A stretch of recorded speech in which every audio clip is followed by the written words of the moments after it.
Hello सामीन। अंजुमन इल्म व अदब फ्रॉम अमेरिका से गौसिया सुल्तान आपकी खिदमत में हाजिर है कुछ अदबी झलकियाँ लेकर।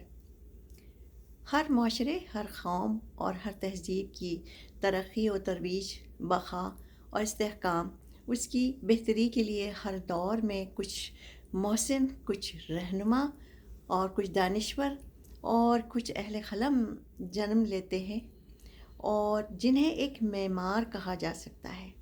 डॉक्टर मुज़फ़्फ़र हनफ़ी, जिन्होंने 5 दहाइयों से ज़्यादा न सिर्फ दर्स व तदरीस के ऐवान सजाए हैं बल्कि अदब की ज़ुल्फ़ों को संवारा है और निखारा भी है।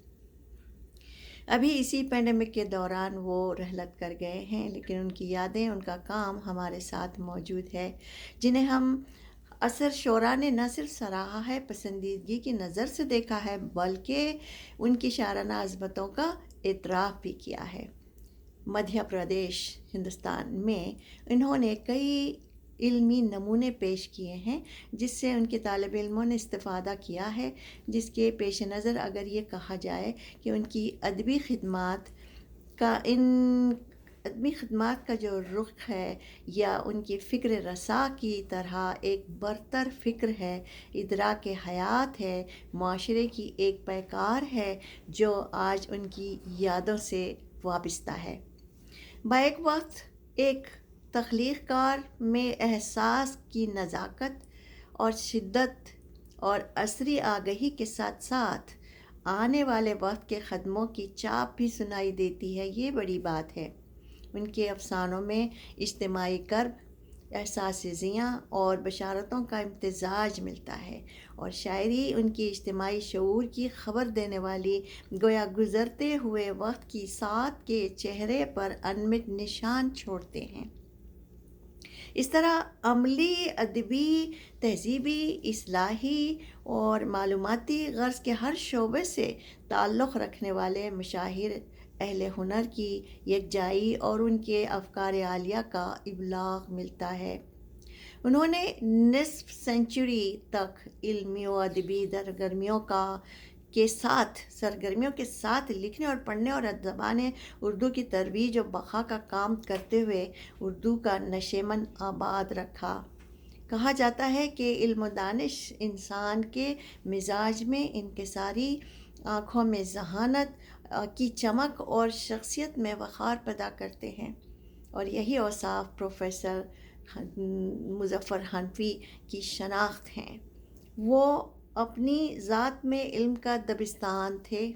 एक बुलंद फ़िक्र इंसान होने के साथ साथ उनकी अदबी शख्सियत का जो करिश्मा था और उनकी दर्जनों किताबों से ज़ाहिर होता है और तख्लीक़ात मौजूद हैं। उनकी अदबी शख्सियत का जो करिश्मा मध्य प्रदेश भी में नहीं बल्कि उनकी अज़मत के क़सीदे बर सग़ीर में पढ़े जाते हैं। तमाम बर सग़ीर के में वो एक हर्फ़ मोतबर कहलाते हैं, जिसकी बड़ी वजह इनका क़लम इंसान को और इंसानी और समाजी चेहरों को अपने अफ़सानों में बेनकाब करते हुए इंसानी ज़िंदगी के लिए हौसले की एक संजीदा मिसाल कायम करते हैं। फ़िक्शन में नावल निगारी की फ़ितरतन सलाहियत आप में मौजूद थी, उनको कुदरती अता हुई थी। इसी तख्लीक़ी क़ुव्वत की वजह से इनका मुतज़क्किरा नावल तवाज़ात ही नहीं बल्कि फ़िक्शन की तारीख़ में सदाबहार कहलाता है। उनके अफ़सानों में दुनिया में उनके अफ़सानों को ले लीजिए आप, उनके फ़िक्शन की कोई सिन्फ़ सुख़न को ले लीजिए तो चलिए तो माशरे के उन गोशों को पिन पॉइंट करते हुए नज़र आते हैं जहाँ हयात और कायनात के पेचीदा मसाइल कहीं सिसक रहे हैं तो कहीं दम तोड़ते नज़र आ रहे हैं, लेकिन वो इक़्तिसादी, समाजी, सियासी उलझनों को बेनकाब किए बग़ैर एक खूबसूरत अफ़सानवी रंग देकर अपनी इल्मी इनफरादियत का तिरंगा लहराते हैं, जिससे उनकी मुनफरिद पहचान बनती है। ड्रामों से उनका गहरा लगाव और उनकी फ़नी महारत को वाज़े करता है। बच्चों का अदब एक अशद ज़रूरी सब्जेक्ट है और अदब नई उम्र की नई फ़सल के हवाले से डॉक्टर प्रोफ़ेसर मुज़फ़्फ़र हनफ़ी का नाम और काम एक अनमिट निशान है। कौमी council child education of Delhi Uttar Pradesh اور بہار کے اکیڈمیوں نے انہیں اعزاز اور انعامات سے نوازا ہے۔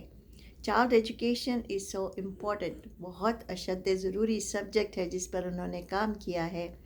حنفی صاحب کی شعری تخلیقات نہ صرف وسیع و بسیط بلکہ اردو ادب میں ایک منفرد لہجہ پیدا کرتی ہے، اسے تاریخ ساز بناتی ہے، کیونکہ ان کے پاس نئی معنویت، نئے الفاظ اور تراجم کو ترقی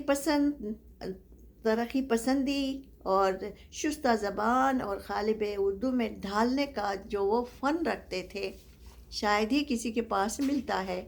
انہوں نے تنہا وہ کام کر دکھائے ہیں اور جس کو بڑے بڑے ادارے بھی نہیں کر پاتے۔ سب سے بڑی خوبی جدت پسندی، نئی معنویت، نئے الفاظ اور نئے لفظی نگینوں کا جو ذخیرہ ان کے پاس ملتا ہے، جس پر بہت کام کیا جا سکتا ہے، اور ان کے جس شعری سرمایہ میں نئی شعری معنویت، مختلف سطحوں پر لامتناہی ذخیرہ، ان کے طلسمی تاثر کا عکس ہے، جو شاعری کے آئینے میں اترتا ہے۔ اور وہ کہتے ہیں، نازک ہے فن شعر مگر طرز نو کے ساتھ، ہم اس حباب کو بھی سلامت اٹھائیں گے۔ نازک ہے فن شعر مگر طرز نو کے ساتھ، ہم اس حباب کو بھی سلامت اٹھائیں گے۔ جدت اور جدیدیت پسندی کے تمام تر عناصر موجود ہیں۔ یہ تازہ دم لکھاری سنگلاخ زمینوں میں بھی اپنے قلم کا حل چلا کر شعریت کے نئے معنویت سے لفظوں سے عصر حاضر میں جدت کی طمانینت اور بھری ٹھنڈی چھاؤں انہوں نے بخشی ہے۔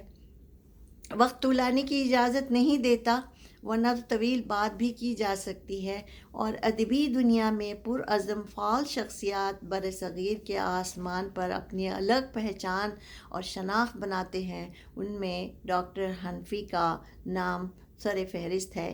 فکری، تہذیبی اور لسانی تینوں ان تمام سطحوں پر ہند و پاک میں مانے جاتے ہیں۔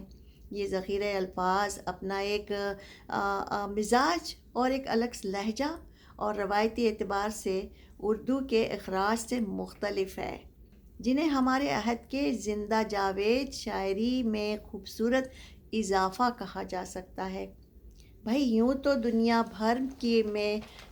بھر میں کی جانے والی اردو شاعری میں ہر روز ہزاروں اشعار بیاضوں کا پیٹ بھرتے رہتے ہیں، لیکن زندہ جاوید اور خوبصورت اضافہ جو ذہن و دل پر نقش ہو جائے، اسے پڑھ کر، سن کر ذہن و دل کے تمام گوشے منور ہو جائیں، ایک فرحت کے ساتھ ایسا لگے کہ ہم کسی پرفضا اور دھنک رنگ پھولوں کی وادی میں نکل آئے ہیں۔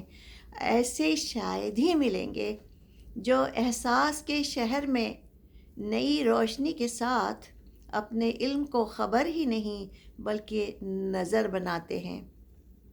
میں بات کر رہی تھی ڈاکٹر مظفر حنفی کی۔ پھر ہم ایسے ہی ادبی شخصیات کے تفصیلی جائزے لیتے ہوئے کچھ نہ کچھ باتیں آپ کے سامنے لے کر حاضر ہوتے رہیں گے۔ تب تک کے لیے غوثیہ سلطانہ کو اجازت دیجیے۔ انجمن علم و ادب کی طرف سے میں یہ تحفہ آپ کے لیے لائی تھی۔ اگر پسند ہو تو اسے سبسکرائب کیجیے، تمز اپ کیجیے۔ بہت بہت شکریہ۔